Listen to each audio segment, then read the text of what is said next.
हरे कृष्णा। पाप मोचनी एकादशी व्रत कथा। एक बार महाराज युधिष्ठिर ने भगवान श्री कृष्ण से सवाल करते हुए पूछा, हे जनार्दन, चैत्र माह के कृष्ण पक्ष में आने वाली एकादशी का क्या नाम है और इसके महत्व के बारे में कृपया विस्तार पूर्वक मुझे बताइए। तब करुणा सिंधु भगवान श्री कृष्ण ने उत्तर देते हुए कहा, चैत्र माह के कृष्ण पक्ष में आने वाली एकादशी को पाप मोचनी एकादशी कहा जाता है। जैसा कि नाम से ही स्पष्ट है, यह समस्त पापों का नाश करने वाली कहलाती है। इस एकादशी की कथा के बारे में इस प्रकार कहा जाता है कि एक बार प्रख्यात ऋषि चवन्य के पुत्र ऋषि मेधावी हुआ करते थे।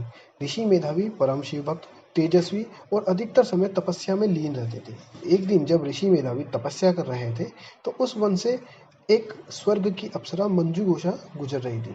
ऋषि मेधावी के तेज और खूबसूरती को देखकर अप्सरा मंजू घोषा उन पर मोहित हो गई इस और ऋषि मेधावी को रिझाने का प्रयत्न करने लगी, परंतु असफल रही। अप्सरा मंजू घोषा की इस सारी हरकत को कामदेव भी देख रहे थे।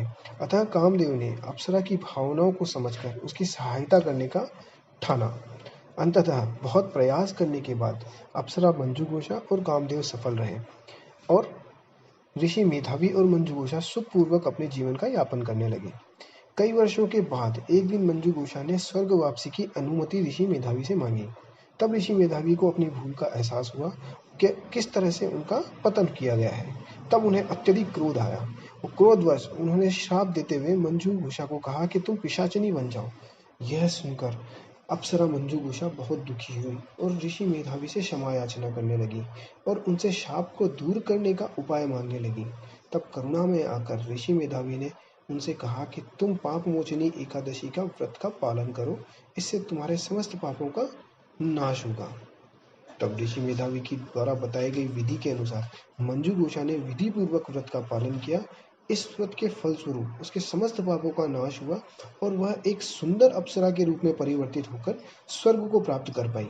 वहीं दूसरी ओर ऋषि मेधावी स्वयं इस व्रत का पालन करके पुनः अपने सभी पापों से मुक्त होकर एक तेजस्वी रूप को धारण कर पाए।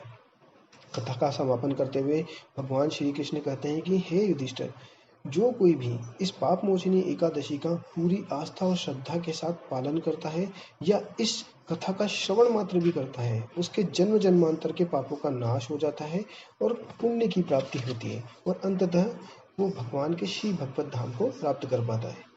इस बार ये पाप मोचनी एकादशी 28 मार्च 2022 सोमवार के दिन आ रही है। तो चलिए हम भी इस पाप मोचनी एकादशी का पूरी श्रद्धा के साथ पालन करें। हरे कृष्णा।